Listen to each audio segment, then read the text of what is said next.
Bonjour à toutes et à tous, j'espère que vous allez bien et je vous propose de travailler aujourd'hui sur le commentaire linéaire de l'extrait qui va de Françoise Elie à la page 64 à Il travaille à la page 66 des 11 et j'attire votre attention sur le choix iconographique que j'ai fait, qui est donc un tableau de Léonard de Vinci qui s'intitule Sainte Anne, la Vierge et l'Enfant, qui me fait penser un petit peu à notre extrait, hein.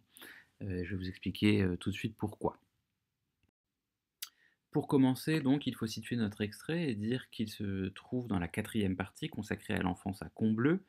Combleu, c'est un toponyme dont on peut dire qu'il ressemble quand même à combler, à l'idée donc de plénitude du bonheur de l'enfance.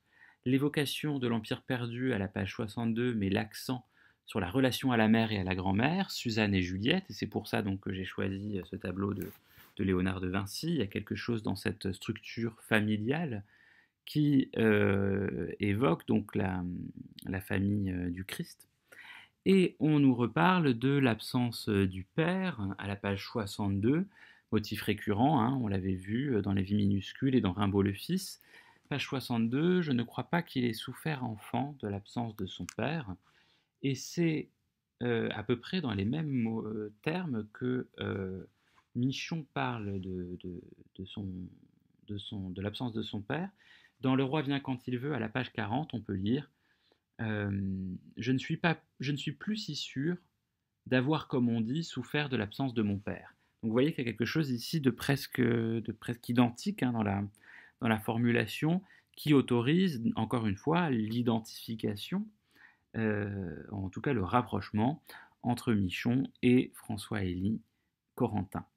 Donc cet extrait va parler, si vous voulez, du début de la vocation artistique de François-Élie Corentin, va tenter d'expliquer cette vocation artistique par une scène de l'enfance. Et donc c'est de cela qu'il est question ici, de qu'est-ce qui fait euh, qu'on devient artiste, qu'est-ce qui fait qu'on devient écrivain quand on vit euh, cette enfance. Donc je vous l'avais dit, à l'oral, ce serait le moment de lire votre, votre texte, votre extrait. Mais passons tout de suite donc à la problématique. La problématique que je vous propose est la suivante. Dans quelle mesure cette anecdote de l'enfance constitue-t-elle une scène initiatique qui marque le début de la vocation artistique de François-Élie Corentin? Et donc, en découpage, je vous propose la chose suivante, un découpage en 3 temps. Première partie, donc, jusqu'à ne pas vous écarter d'elle, une description de l'Éden que constitue l'enfance. Jusqu'à plus qu'ils ne furent, à la ligne 37, une pause dans le récit, le narrateur introduit au récit légendaire. Et enfin, jusqu'à la fin, le récit de l'anecdote à proprement parler, où l'enfant semble recevoir une espèce de révélation laïque au moment où il quitte l'Éden qui a été décrit précédemment. Tout d'abord donc, la description du paradis perdu de l'enfance, du début jusqu'à ne pas vous écarter d'elle. J'ai choisi ici un tableau d'Élisabeth Louise Vigée-Lebrun, donc peintre de contemporaine, d'une certaine manière, de François-Élie Corentin, donc exactement de la même période, qui représente ici donc l'artiste avec sa fille. Il y a quelque chose là dans cette tendresse maternelle, hein, dans cet amour donné à l'enfant qu'on retrouve chez Suzanne. Donc, pour commencer, remontons un petit peu juste avant notre passage. Euh, on nous parlait donc de la présence adorante de Juliette et de Suzanne, qui était un petit peu comme l'incarnation même du plaisir de vivre, un règne et la grâce obtenue par la seule vertu du Saint-Esprit, par le Très-Haut ou le grand architecte. Donc il y avait une introduction d'une certaine manière à cette scène, absolument idyllique, parfaite, c'est le bonheur total. Et l'anecdote va venir rompre ce bonheur-là. Le passage s'ouvre sur une exclamation, un appel. François Zélie. Donc ici, on a un passage qui est au discours direct libre, puisque nous n'avons pas de guillemets. En revanche, nous avons des italiques, hein, qui montrent qu'il s'agit bien d'un d'un discours rapporté. C'est une transcription en fait phonologique du son, Françoise Elie, des sons.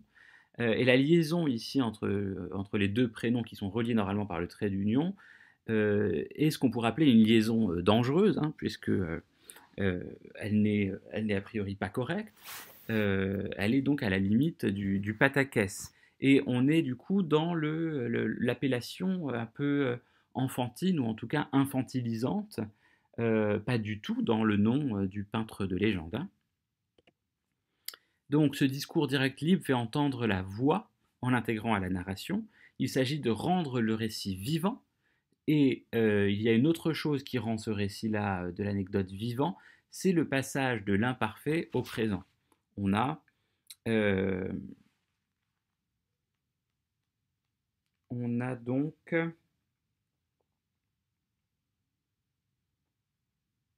elles sont encore riches. Donc ainsi l'appelait-elle, imparfait, et c'est ainsi qu'elle l'appelle. Voilà, là on passe au présent. Donc l'objectif, hein, c'est de rendre cette scène vivante, de la peindre un peu comme si elle se déroulait sous nos yeux. Et donc les femmes vont être, on va commencer donc à décrire les femmes. Elles sont encore riches, tout l'argent du vieux ne s'est pas encore engouffré dans la malheureuse besogne littéraire, la glandouille poétique de François Corentin de la Marche, leurs bateaux vont et viennent et leurs vignes ont des fruits. Donc elles sont encore riches, c'est une mention qui a quelque chose de tragique en raison de la présence du mot encore, car le lecteur sait déjà que le père va dépenser leur fortune, qui est étalée ici en bateau, en vigne et en robe. Le portrait du père est encore une fois égratigné, puisqu'on retrouve le mot engouffré, qui rappelle le gouffre de la page 50, hein, au sujet du nom. On a l'expression la malheureuse besogne poétique, qui est doublement dysphorique, hein, et puisqu'on a malheureuse et besogne, qui n'est pas un mot très mélioratif, hein, pour parler donc du travail poétique, et la glandouille poétique de François Corentin de la Marche. Là, le mot glandouille, bien sûr, hein, a quelque chose qui détonne euh, et qui est presque oxymorique avec l'adjectif poétique. Et puis il y a quelque chose de ridicule du coup là dans ce nom qui se déploie, François Corentin de la Marche, avec une certaine emphase, face donc à ce petit mot glandouille, hein, qui a quelque chose de très familier, euh, oui, qui n'a rien à voir donc avec la poésie a priori. Et donc vous voyez qu'au moment de parler de cet Éden, hein, le narrateur remet un petit coup au portrait du père. Et enfin, donc les bateaux, les vignes et les fruits, tout cela, c'est des marqueurs de l'abondance, de la richesse et du prestige social. Et d'ailleurs, ce que nous dit le narrateur juste après, il faut que cela se voie.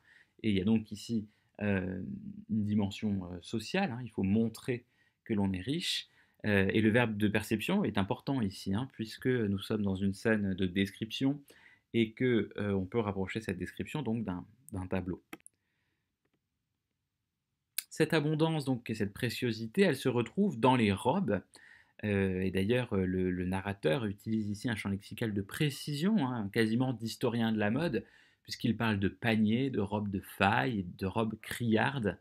Donc les paniers, c'est les structures qu'il y a dans les robes, les armatures. La faille, une étoffe particulière. Et pour ce qui est de criarde, il va nous l'expliquer tout de suite après. Aussi ont-elles des grands paniers, et peut-être même, la jeune du moins, Suzanne, une de ces robes de faille qu'on appelait des criardes, à cause du bruit qu'elle faisait quand une paire de jambes se dépliait dedans. Il y a ici quelque chose de très sensuel dans cette description, bien entendu, dans le bruit des jambes qui se déploient, qui se déplient, pardon, dans la robe. On passe sous les jupes de la mère, pour ainsi dire. Cette description donc de la robe est somptueuse, on parle d'une couleur d'or, et la phrase elle-même se fait plus riche ici. On a une paronomase, se déplier, se déploie. On a une espèce de rime comme ça, or, trésor, et une allitération, jambe, jardin. Donc il y a ici quelque chose dans le travail de la langue hein, qui veut transcrire, qui veut transposer littérairement la richesse de de cet Éden. Il est également fait mention de fleurs, donc des glaïeuls et des roses ouvertes. Évidemment, tout cela va encore du côté de la sensualité, d'un certain éveil des sens.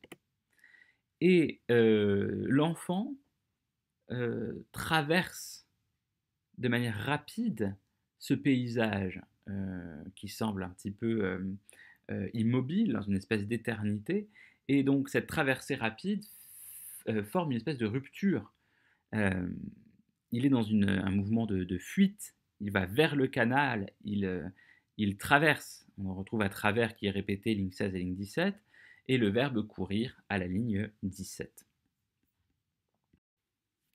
Et la dernière phrase résume cette scène, c'est le cœur de l'été, c'est le bonheur, de cœurs apeurés dans des jupes de faille, tournant autour de vous dans un balai réglé comme la mécanique céleste qui vous supplie de ne pas vous écarter d'elle. C'est le cœur de l'été, c'est le bonheur, il y a une espèce de simplicité de l'expression ici, avec un parallélisme de structure hein, qui montre qu'on est dans une espèce quand même d'harmonie. Le cœur de l'été trouve un écho dans les deux cœurs apeurés. Il y a une espèce d'harmonie quand même hein, dans ce qui est décrit comme un ballet réglé, comme la mécanique céleste. Ici, il y a une métaphore d'une part qui emprunte à l'art, hein, à l'art du ballet, de la danse, et une comparaison qui emprunte à l'astronomie, euh, et qui nous permet ici de dire que François-Élie Corentin est élevé un peu comme euh, un roi, comme le roi Soleil, autour duquel donc ces femmes satellites, ces femmes planètes gravitent. Un de vos camarades proposait ici un néologisme pour parler de ça, il parlait d'héliocentrisme pour Élie, donc reprendre donc, le mot Élie, le nom Élie dans François-Élie Corentin. Il y a quelque chose du soleil, hein, peut-être effectivement, de Hélios en grec, euh, dans cet enfant, donc dans l'enfance de François-Élie Corentin. Et ces femmes vous supplient de ne pas vous écarter d'elles, et c'est ce que François-Élie Corentin va faire justement, il va s'écarter d'elles, sans qu'on sache bien pourquoi. On ne comprend pas bien ce qui le pousse ainsi à sortir de ce qui ressemble donc à un Éden, de ce qui ressemble à ce que la tradition littéraire nomme le locus amoenus. Hein. Euh, Pourquoi est-ce qu'il rompt cette harmonie de l'enfance? Eh bien, le narrateur ne nous le dit pas. Il y a un mystère là dans cette rupture. Et donc cette première partie a introduit l'anecdote donc en campant d'une certaine manière le décor dans une enfance idyllique, une enfance parfaite, une enfance édénique.